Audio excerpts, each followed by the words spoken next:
Bismillahirrahmanirrahim. Assalamualaikum warahmatullahi wabarakatuh. Alhamdulillahi rabbil alamin. Thumma alhamdulillahi alladhi ahyana ba'dama amatana wa ilayhin nusyur. Allahumma salli wa sallim wa barik ala sayyidina Muhammad wa ala ali sayyidina Muhammad. Qalu subhanaka la ilma lana illa ma 'allamtana innaka antal alimul hakim. Wala hawla wala quwwata illa billahil aliyyil azim. Rabbi shrah li sadri wa yassir li amri wahlul 'uqdatam min lisani yafqahu qawli. Rabbi zidna ilman nafi'ah warzuqna fahman wasi'ah birahmatika ya arhamar rahimin. Amin ya rabbal alamin. Bapak Ibu jamaah yang dimuliakan oleh Allah Subhanahu wa taala, mari sama-sama kita awali majelis yang mulia ini dengan mengucapkan basmalah.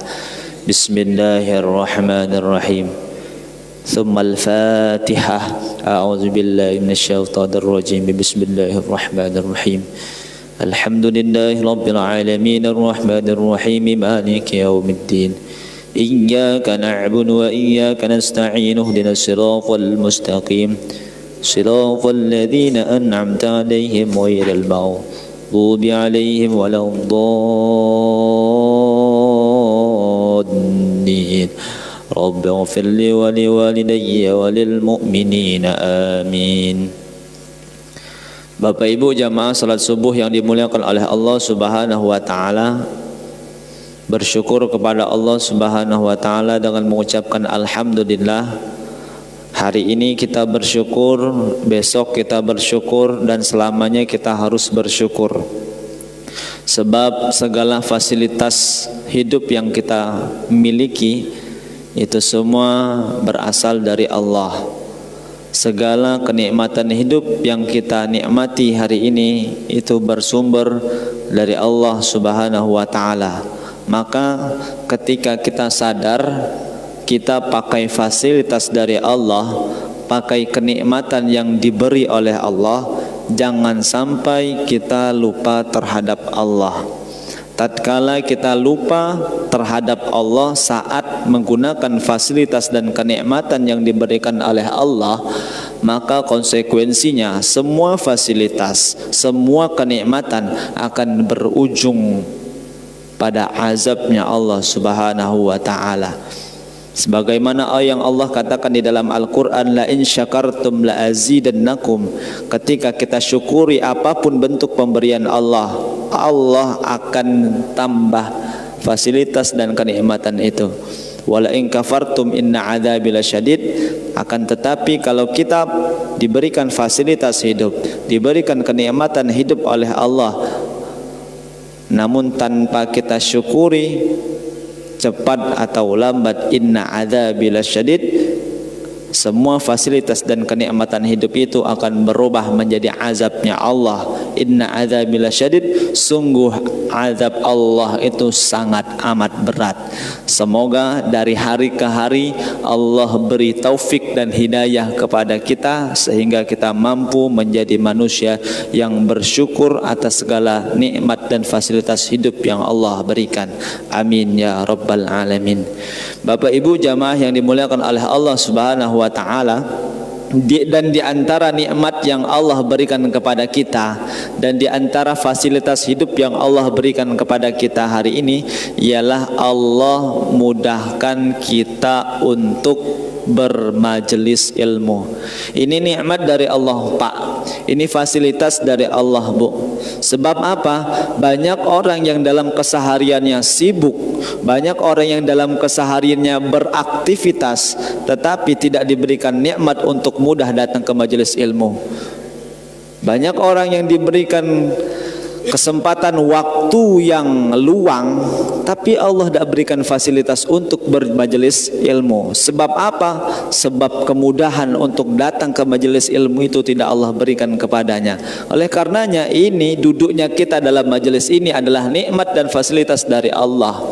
Dan semoga Majelis ilmu yang kita ikuti dari ahad ke ahad, dari minggu ke minggu, itu menjadikan ilmu yang bermanfaat bagi kita. Bapak Ibu, kalau saya boleh bertanya, mana yang lebih bermanfaat? Kita punya obat yang banyak di rumah tapi tidak diminum, atau punya obat satu tapi diminum? Mana yang lebih bermanfaat? Ya, tahu sendirilah jawabannya Bapak Ibu. Kalau ada orang yang dia punya obat banyak di rumahnya, tapi kalau obat itu tidak pernah diminum, apakah penyakitnya bisa sembuh? Ya enggak. Sebab apa? Obat adalah di antara ikhtiar kita untuk menjemput kesembuhan. Obat itu baru bermanfaat kalau diminum, baru bisa dirasakan manfaatnya, efek sampingnya kalau obat itu diminum. Sebab dalam obat ada dosisnya. Tapi kalau obat itu tidak diminum, maka obat itu tidak akan memberikan manfaat sedikit pun, sekalipun kita punya obat yang banyak di rumah. Nah Bapak Ibu, kurang lebih begitulah dengan ilmu.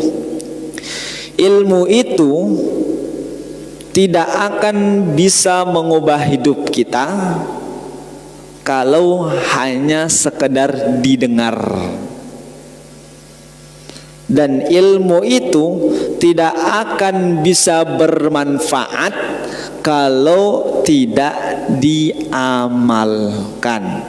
Sebanyak apapun ilmu yang kita punya, sebanyak apapun ilmu yang kita dengar, dari ahad ke ahad dengerin kajian ilmu, dengeri majelis ilmu, tapi tak ada satupun ilmu itu yang kita amalkan, maka ilmu itu tidak akan bermanfaat. Sama seperti kita punya obat yang banyak tapi tidak diminum. Oleh karena Bapak Ibu, ilmu itu baru bermanfaat kalau kita amalkan. Maka mari kita luruskan daripada tujuan kita bermajelis ilmu. Tujuan kita bermajelis ilmu itu, datang ke majelis ilmu bukan hanya untuk menambah wawasan, bukan hanya untuk menambah pengetahuan, tetapi apa? Tujuan kita datang ke majelis ilmu itu agar kita bisa memperbaiki kehidupan. Misalnya gini Bapak Ibu, hari ini misalnya kita bermajelis ilmu, kita belajar tentang tahunya atau pentingnya sholat tepat waktu, misalnya gitu. Andai kata kita bermajelis ilmu, kita belajar tentang pentingnya sholat tepat waktu. Nah, yang diharapkan setelah bermajelis ilmu, setelah berkajian, setelah pulang dari kajian, yang kita harapkan apa? Kita berusaha sholat tepat waktu, kan gitu. Misalnya lagi, seandainya besok kajian lagi, dari kajian itu kita belajar pentingnya menjaga lisan. Misalnya disebutkan oleh ustadznya, ya ayyuhalladzina amanu ittaqullaha wa qulu qawlan sadida yuslih lakum a'malakum. Disebutkan oleh penceramahnya, wa qulu linnasi husna. Disebutkan dalil-dalil tentang pentingnya menjaga lisan. Nah, yang kita harapkan setelah pulang dari kajian ilmu apa? Kita berusaha untuk mengurangi ghibah, untuk mengurangi fitnah, untuk mengurangi ucapan-ucapan yang bisa menyakiti hati orang lain. Kalau kita sudah bermajelis ilmu, kalau kita sudah mengikuti pengajian tentang pentingnya menjaga lisan, setelah berpulang dari majelis ilmu, lisan masih suka menyakiti, lisan masih suka berbicara yang jelek, yang buruk, maka apa? Ilmunya sia-sia, didengar tapi tidak diamalkan. Akhirnya apa? Tidak bermanfaat sedikit pun ilmu yang sudah disampaikan. Besoknya pengajian lagi, belajar tentang sabar. Nah, yang kita harapkan setelah kita belajar tentang sabar dalam majelis ilmu, pulangnya kalau kita dapat musibah, kita mampu bersabar. Nah, inilah diantara tujuan kita bermajelis ilmu itu apa? Bukan sekedar untuk mendapatkan wawasan dan pengetahuan, tetapi kita juga ingin setelah kita bermajelis ilmu, kita mampu memperbaiki kehidupan kita walaupun sedikit demi sedikit. Bapak Ibu, selaras dengan sabdanya Nabi itu pernah menyampaikan gini, Bu, Pak, khairun nasi anfa'uhum linnas. Kata Nabi, sebaik-baiknya manusia ialah mereka yang paling bermanfaat untuk orang lain. Nah, salah satu supaya kita bisa menjadi manusia yang bermanfaat itu apa? Kita mengamalkan ilmu yang kita dengar dan ilmu yang kita pelajari. Ketika kita mampu mengamalkan ilmu yang kita pelajari, maka itulah yang akan menghantarkan kita kepada sebaik-baiknya manusia, yaitu manusia yang bermanfaat. Ilmu itu kalau diamalkan, manfaatnya bukan untuk kita dewek, Bu, Pak. Tapi percayalah, ilmu itu kalau kita amalkan juga akan dirasakan oleh keluarga kita, oleh tetangga kita, oleh masyarakat kita. Kalau memang ilmu itu dimanfaatkan, ilmu dimanfaatkan, efeknya bukan sekedar pada dirinya sendiri, bukan hanya sekedar dirasakan pada dirinya sendiri, tapi juga bisa dirasakan oleh orang-orang di sekitarnya kalau ilmu itu memang benar dimanfaatkan. Oleh karena itu, mari di awal ini saya mengajak kepada seluruh jamaah untuk tajdidun niat. Tajdidun niat itu artinya memperbarui niat dalam bermajelis ilmu. Apa yang kita perbarui? Yang mesti kita perbarui itu ialah jangan kita hanya berniat ikut majelis ilmu, aku dengar ilmu, aku akan mengingat semuanya. Tidak bisa, susah. Jangan sekedar gitu. Tetapi apa? Kita luruskan niat kita. Aku majelis ilmu setiap hari Ahad, dari semua ilmu yang disampaikan, yang aku dengar hari ini, minimal satu ilmu yang bisa aku bawa balik, dan satu ilmu itu aku amalkan. Bayangkan, Bu, kalau setiap pekan satu ilmu saja yang kita ambil, kemudian kita amalkan untuk satu pekan yang akan datang lagi. Coba dihitung, 1 tahun sudah berapa banyak ilmu yang sudah kita amalkan, sudah berapa banyak perubahan dalam kehidupan kita. Tidak usah semuanya, dari majelis ilmu hari ini saja misalnya, apa yang sudah saya sampaikan, atau besok apa yang sudah disampaikan oleh guru kita, oleh ustadz kita, banyak yang disampaikan, jangan serap semua, muntah. Minimal apa? Niatkan satu saja ucapan dari ustadz, ucapan dari guru, ucapan dari yang menyampaikan ilmu. Kita ambil satu ilmu saja, kemudian niatkan satu ilmu itu aku bawa pulang, aku amalkan, dan itulah yang akan menghantarkan kita pada perbaikan hidup kita. Nah, ini namanya tajdidun niat, memperbarui niat. Sekali lagi, sebagaimana doa kita, Allahumma rzuqna ilman nafi'a, ya Allah berikan kami ilmu yang bermanfaat. Semoga Allah benar-benar menjadikan segala ilmu yang kita dengar menjadi ilmu yang bermanfaat. Amin ya rabbal alamin. Bapak Ibu jamaah yang dimuliakan oleh Allah Subhanahu wa taala, menyambung cerita yang sebelumnya, perkataan Sayyidina Abdullah ibnu Abbas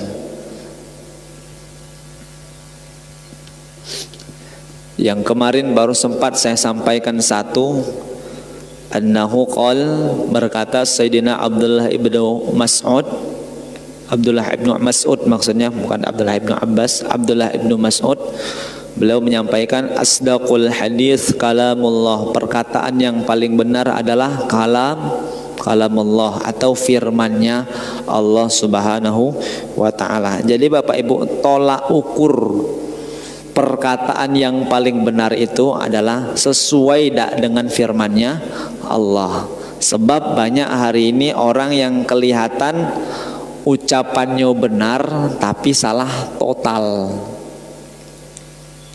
Contohnya, ya kita ulang sedikit. Ada orang yang mengatakan gini Bapak Ibu, sebagai bentuk toleransi katanya, toleransi agama, moderasi beragama. Dikatakan gini, semua agama itu sama. Buktinya apa? Sama-sama ibadah, sama-sama menyembah Tuhannya, sama-sama diajarkan pada kebaikan, sama-sama diajarkan untuk meninggalkan kemaksiatan. Semua agama itu sama katanya. Sekilas memang terdengar bagus benar, tapi ini salah total. Sebab apa? Sebab perkataan ini bertentangan dengan Al-Quran. Al-Quran mengatakan apa? Inna dina indallahil Islam. Sesungguhnya hanyalah agama Islam adalah agama yang paling agama yang diridhoi oleh Allah Subhanahu wa taala. Ya mana bisa disamain dengan agama-agama yang lain. Memang kita Bapak Ibu wajib untuk toleransi dan menghormati agama lain, tetapi tidak bisa kalau kita harus menyamakan agama kita dengan agama lain. Quran adalah penyempurna dari kitab sebelumnya. Ajaran ini sudah paripurna, ajaran ini sudah sempurna, sehingga apa? Inilah finalnya. Allah katakan inna dina indallahil Islam. Agama yang paling diridhoi oleh Allah, disukai oleh Allah, yang dibenarkan oleh Allah hanya satu, ialah dinul Islam. Maka jangan sampai keliru dengan ucapan yang kelihatannya benar tapi salah. Dikit lagi Bapak Ibu saya tambah lagi, supaya kadang-kadang memang seperti itu. Ini yang sering terjadi kalau sudah mulai musim ibadah kurban, menjadi olok-olokan. Apa contohnya? Apa kata orang? Ah repot nian fikih kurban ini. Panitia masa nggak boleh dapat jatah? Panitia masa tidak boleh dapat hewan kurban? Jadi olok-olokan. Masa nggak boleh? Padahal ini ibadah sunnah. Masa panitia tidak dapat jatah daging kurban? Padahal ini ibadah sunnah. Sementara ibadah zakat itu wajib. Panitianya berhak dapat zakat. Tidak masuk akal katanya. Kalau kita pikir, iya juga ya, yang wajib masa panitianya dapat, ibadah sunnah masa panitianya dapat. Sekilas memang kelihatan benar, tetapi apa? Ini bertentangan dengan Al-Quran. Sayyidina Abdullah bin Mas'ud mengatakan bahwasannya asdaqul hadis, perkataan yang paling benar itu adalah kalamullah, adalah perkataannya Allah. Jadi patokan tolak ukur kebenaran dari perkataan orang itu bukan siapa yang berbicara, bukan banyak atau tidak yang mengikuti perkataan itu, tetapi tolak ukurnya adalah perkataan itu sesuai tidak dengan Al-Quran.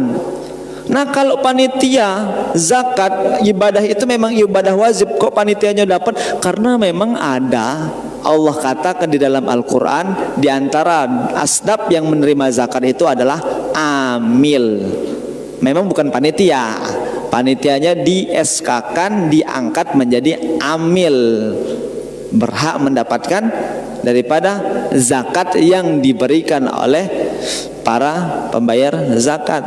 Tetapi kalau di dalam ibadah kurban, mau di Al-Quran, mau di hadis, maupun di ijma', di qiyas, belum ditemukan pendapat yang kuat untuk membolehkan panitia membayar zakat. Walaupun ada yang membolehkan, itu pakai cara-cara yang ditentukan, syarat dan ketentuan berlaku. Nah, jadi pastikan Bapak Ibu kalau perkataan itu mesti sesuai dengan Al-Quran. Kemudian kata Sayyidina Abdullah ibnu Mas'ud yang kedua, wa asyraful hadis dan perkataan yang paling mulia. Kalau tadi perkataan yang paling benar, wa asyraful hadis, perkataan yang paling mulia, zikrullah, adalah berzikir kepada Allah Subhanahu wa taala. Bapak Ibu jamaah yang dimuliakan oleh Allah, hampir mulut kita, lisan kita ini tidak pernah libur untuk bercakap. Hampir lisan kita, mulut kita ini tidak pernah libur untuk berkata-kata, untuk mengeluarkan perkataan. Hampir tidak ada liburnya. Aduh, tidak. Orang yang normal, yang sehat, seharian diem tidak ada, gatal mulutnya. Apalagi mak-mak kan, bentar-bentar ngomong, bentar-bentar cerita, bentar-bentar ngeluh, bentar-bentar ngomel. Wajar, namanya mak-mak. Dalam medis, dalam ilmu kesehatan, dalam ilmu psikologi, ibu-ibu itu, perempuan itu harus menghabiskan 25.000 kata. Wah, sebanyak itu. Makanya kalau ibu-ibu curhat, ibu-ibu ngomel, wajar. Yang cowok yang laki-laki pasang be kuping dengar.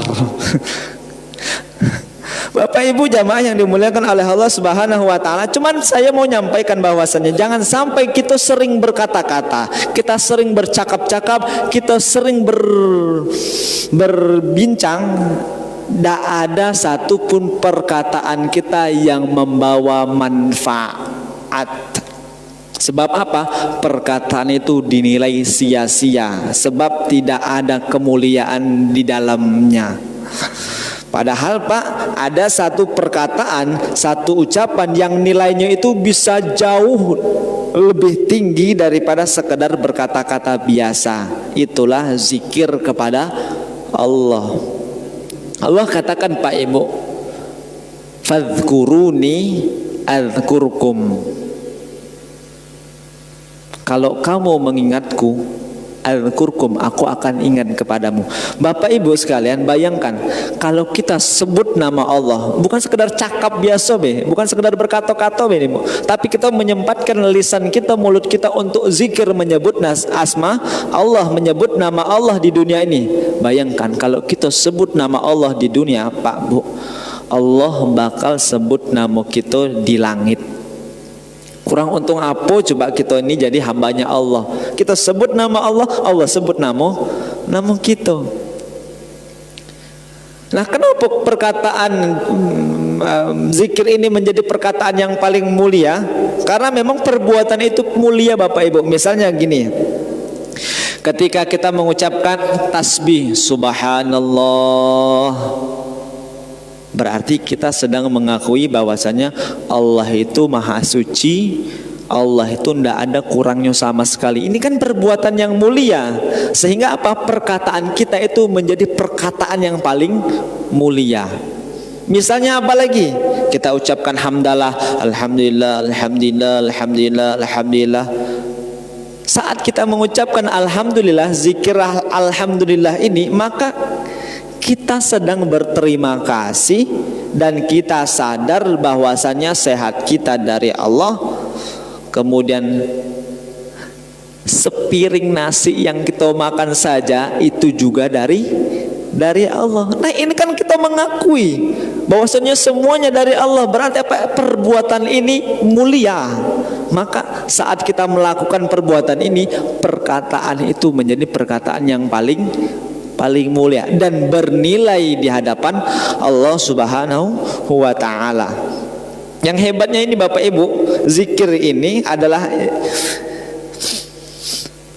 ibadah yang paling mudah, tidak harus menunggu waktu luang, tidak harus kita di masjid, dan tidak perlu modal duit sama sekali. Paling mudah, paling gampang. Ibu-ibu sambil nyuci piring, alhamdulillah, alhamdulillah, alhamdulillah. Gosok baju, astagfirullah, astagfirullah. Gabut sedikit, pegang tasbih, Allahu Akbar, Allahu Akbar, Allahu Akbar. Paling gampang. Apakah harus berwudu? Tidak. Berwudu lebih bagus, karena kita menyucikan diri, sebab kita mau menyebut nama yang suci. Demikianlah yang disebut dengan zikir. Bapak Ibu jamaah yang dimuliakan oleh Allah Subhanahu wa taala, intinya Bapak Ibu, zikir itu adalah perbuatan yang paling gampang. Jangan sampai perbuatan yang paling gampang justru kita tinggalkan. Padahal kita sering bercakap-cakap, sering bercerita, sering menggunakan lisan kita untuk ngobrol, untuk bercerita. Zikir itu Bapak Ibu hadisnya kuat. Ada di dalam hadis Bukhari, ada di dalam hadis Muslim. Apa kata Nabi Bapak Ibu? Kalimatani khafifatani 'alal lisani, dua kalimat yang ringan di lisan, dua kalimat yang mudah di lisan. Kata Nabi, tsaqilatani fil mizan, tapi yang mudah itu, yang gampang di lisan itu akan berat timbangannya di mizan, di timbangan yaumul qiyamah nanti akan berat. Dan bukan sekedar berat Bapak Ibu, tapi apa? Habibatani ilar rahman, itu adalah sesuatu yang paling disukai, dicintai oleh Allah Zat yang Maha Rahman. Dua kalimat yang ringan di lisan, yang mudah di lisan, tapi berat timbangannya di akhirat, dan juga termasuk perbuatan yang paling dicintai dan disayangi oleh Allah. Apa itu? Pertama, subhanallahi wa bihamdih. Satu. Kedua, subhanallahil azim. Hadisnya sahih. Dari hadis ini, kalau dua perkataan ini saja berat timbangannya, maka tidak menuntut kemungkinan yang lain juga berat. Apalagi kalau kita dengar afdalu dzikri fa'lam annahu la ilaha, afdolnya zikir, ketahuilah annahu, fa'lam annahu, bahwasannya itu perkataan la ilaha illallah. Berapa banyak pahala yang Allah berikan kalau kita nyebut la ilaha illallah. Berapa berat kalau kita nyebut la ilaha illallah nanti di yaumil mizan. Maka Bapak Ibu pastikan kalau sholat kita tidak banyak, baca Quran kita tidak sering, sedekah kita tidak banyak, sedekah kita tidak sering, minimal ibadah yang paling gampang zikir kepada Allah tidak kita tinggalkan. Niatkan satu hari ada lisan kita, mulut kita untuk menyebut nama Allah. Karena Sayyidina Abdullah bin Mas'ud berkata, wa asyraful hadis, perkataan yang paling mulia adalah zikrullah, berzikir kepada Allah Subhanahu wa taala. Kemudian yang selanjutnya, wasyarrul ama, dan seburuk-buruknya kebutaan. Syarrul ama,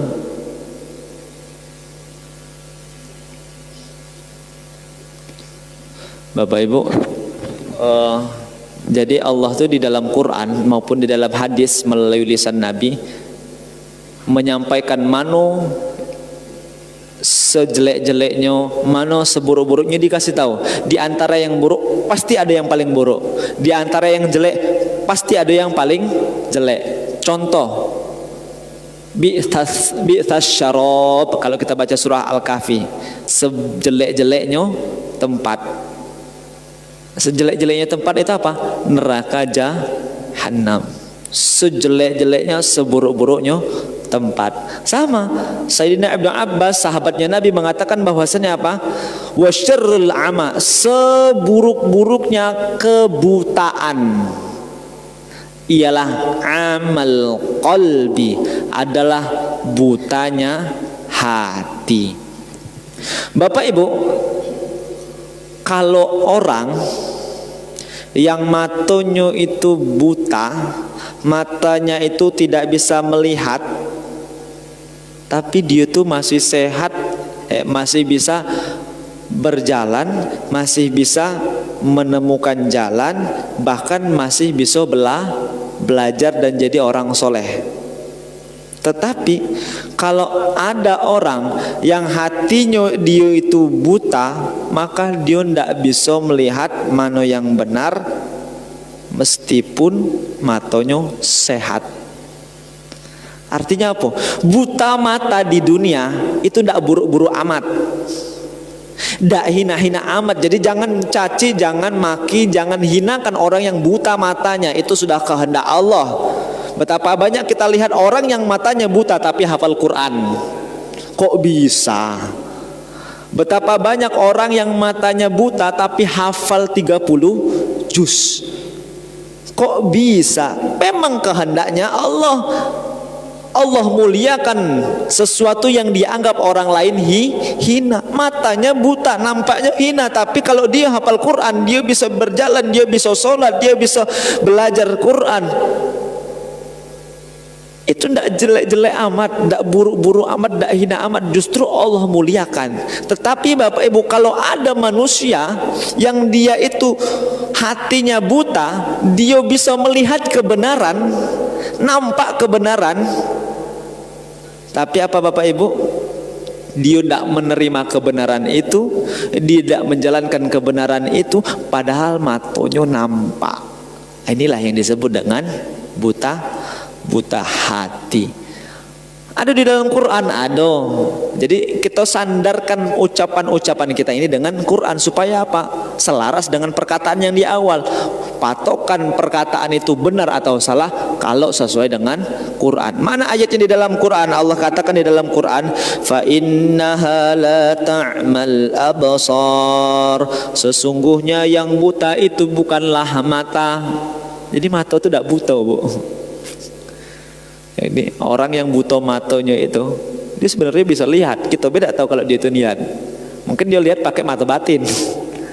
Ya Allah katakan di dalam Al-Quran, fa innaha la ta'mal absaru. Sesungguh yang buta itu sebenarnya bukanlah buta mata, tetapi apa? Walakin ta'mal qulubul lati fis sudur.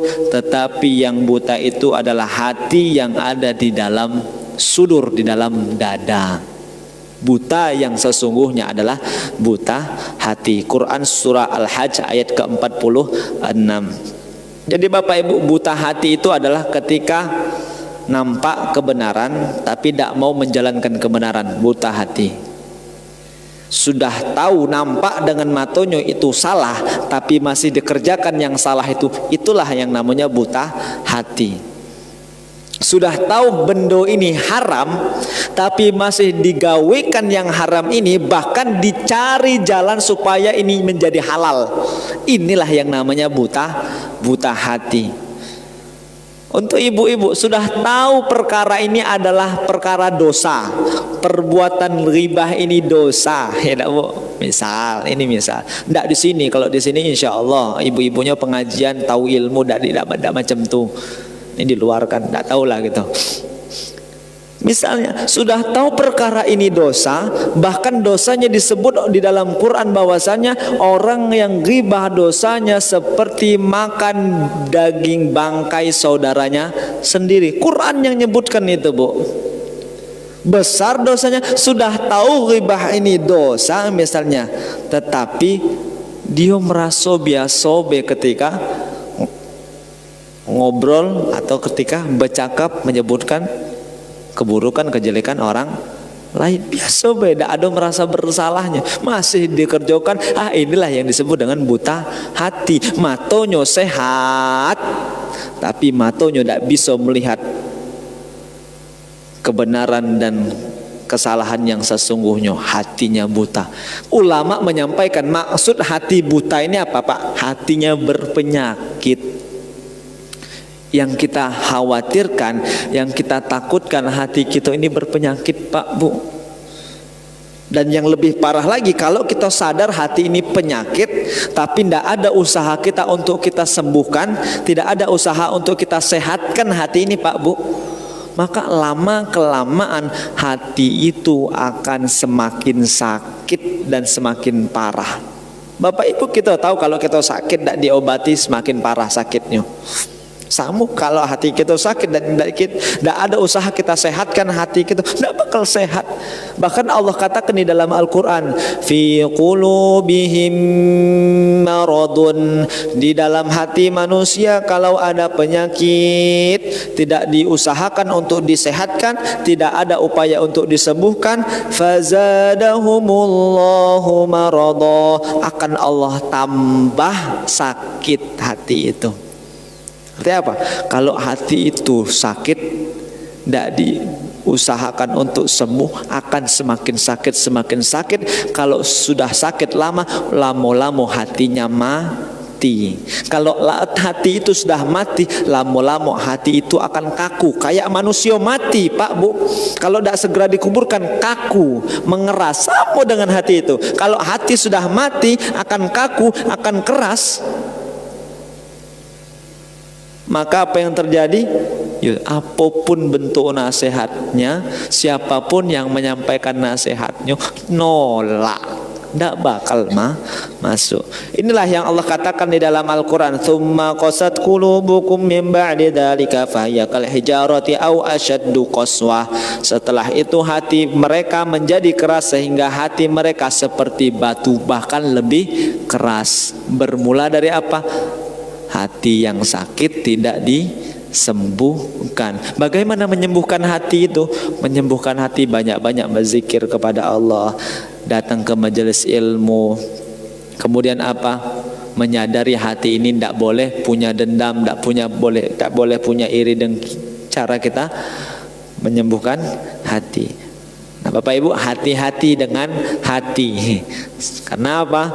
Disebutkan Sayyidina Abdullah ibnu Mas'ud, wa syarrul ama, seburuk-buruknya kebutaan amal qalbi adalah butanya hati. Kalau kita ini Bapak Ibu dalam hidup tidak pengen mata kita ini rusak dan kita jago kesehatan mata, mestinya kita juga harusnya berupaya untuk menjaga kesehatan hati dan berupaya bagaimana hati kita tidak sakit dan buta.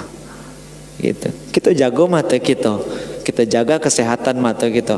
Mestinya hati juga kayak gitu. Sebagaimana kita menjaga mata, kita pun juga mampu menjaga hati supaya tetap sehat.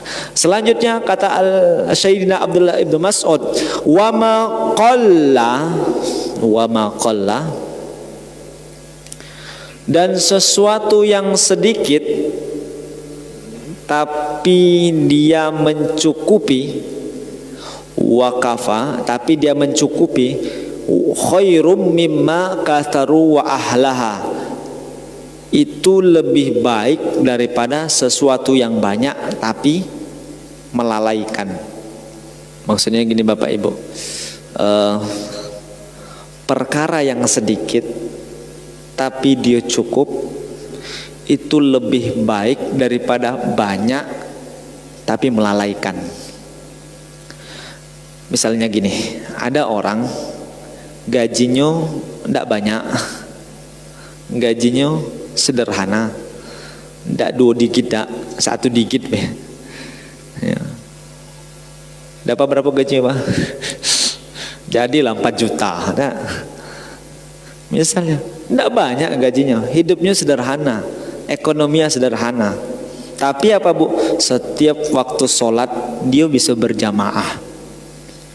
Setiap waktu makan dia bisa makan bersama keluarga. Tidurnya bisa nyenyak, hidupnya bisa tenang.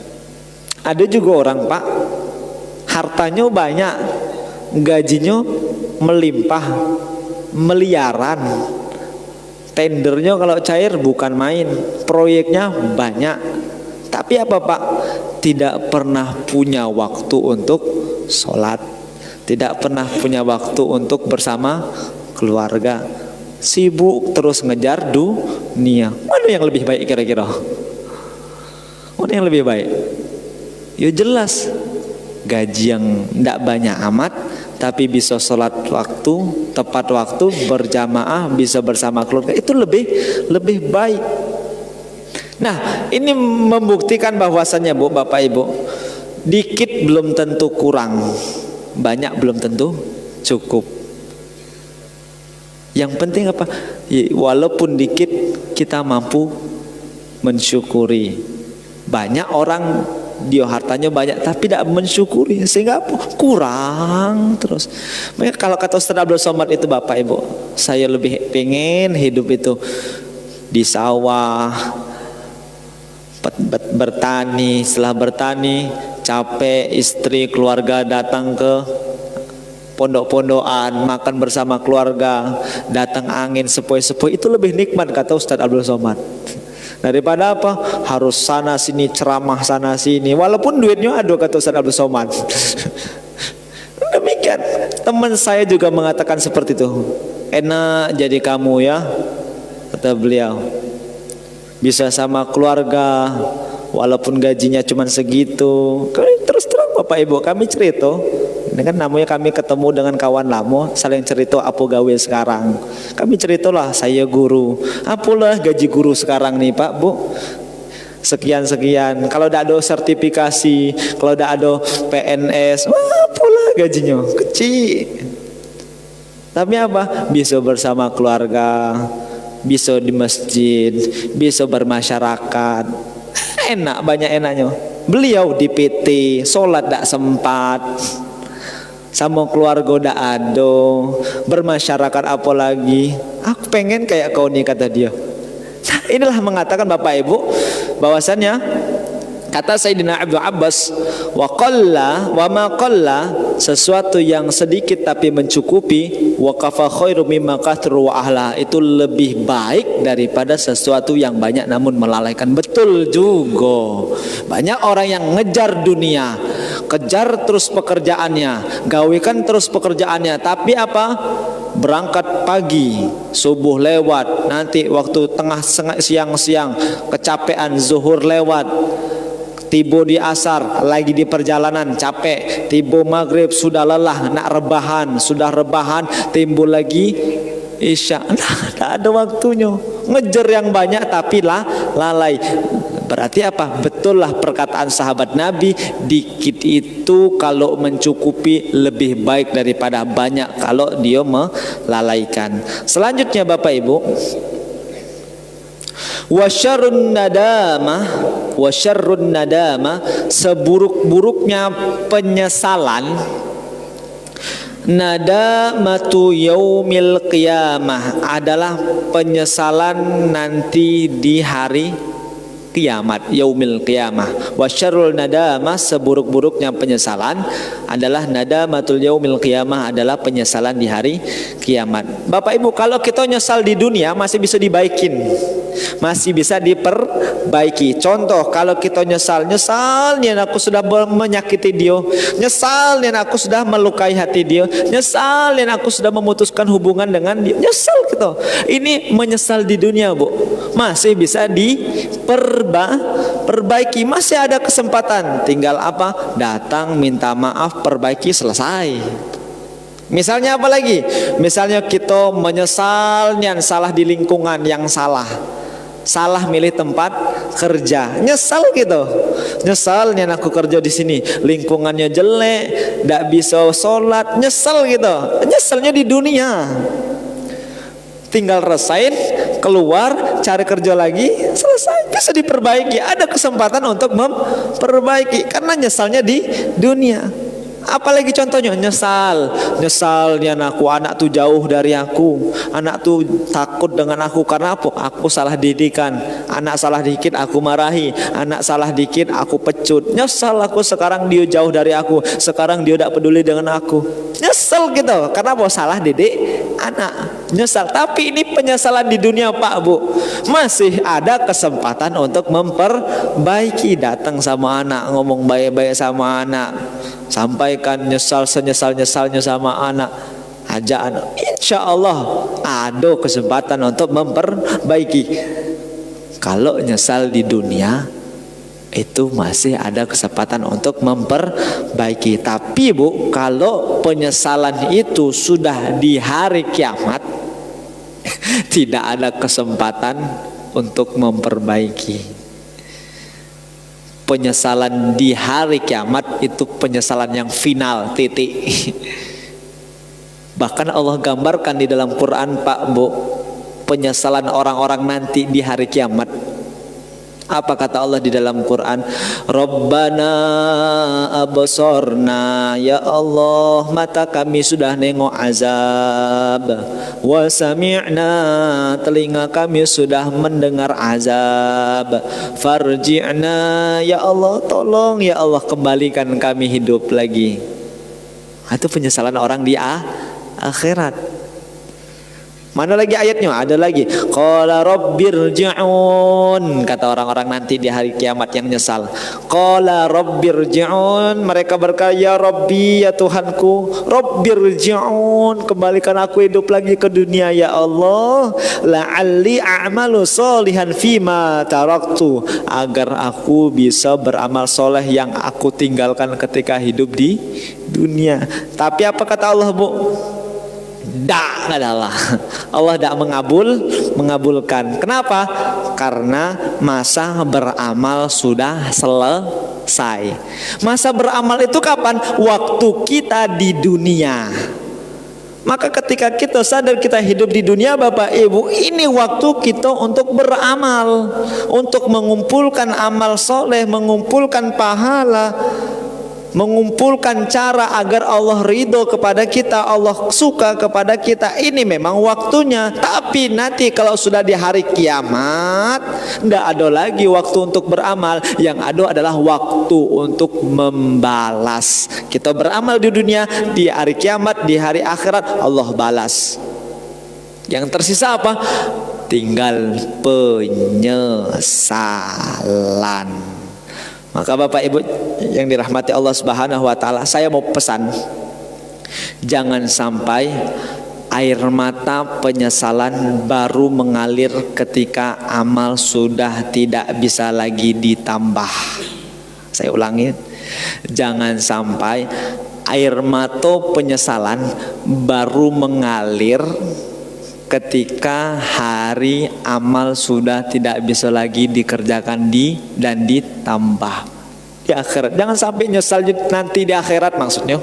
Kalau nak nyesal sekarang lah. Nyesal aku selama ini tidak sholat, nyesal selama ini aku tidak ngaji, nyesal selama ini aku tidak baca Quran. Kalau nak nyesal sekarang.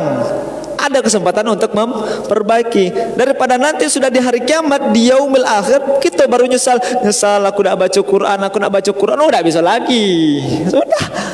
Kata Sayyidina Ibnu Abbas, wa syarrul nada, seburuk-buruknya penyesalan adalah penyesalan di hari kiamat. Bapak Ibu jamaah yang dimuliakan oleh Allah Subhanahu wa taala, semoga pengajian kita hari ini bisa menambah manfaat, bisa menambah ilmu, bisa menambah keberkahan dari setiap apa yang kita pelajari, apa yang kita dengarkan, dan semoga dari hari ke hari, dari ahad ke ahad, kita mampu menjadi manusia yang bermanfaat dengan ilmu kita. Saya tutup dengan kesimpulan bahwasannya, pertama, yakin kalam Allah itu adalah yang paling benar. Yang kedua, perkataan yang paling mulia itu adalah zikir. Sempatkan zikir. Yang ketiga, seburuk-buruknya hati, seburuk-buruknya kebutaan adalah butanya hati. Jangan sampai kita termasuk orang yang buta hati. Yang keempat, bahwasanya yakinilah yang sedikit itu belum tentu kurang, yang banyak itu justru kadang-kala melalaikan.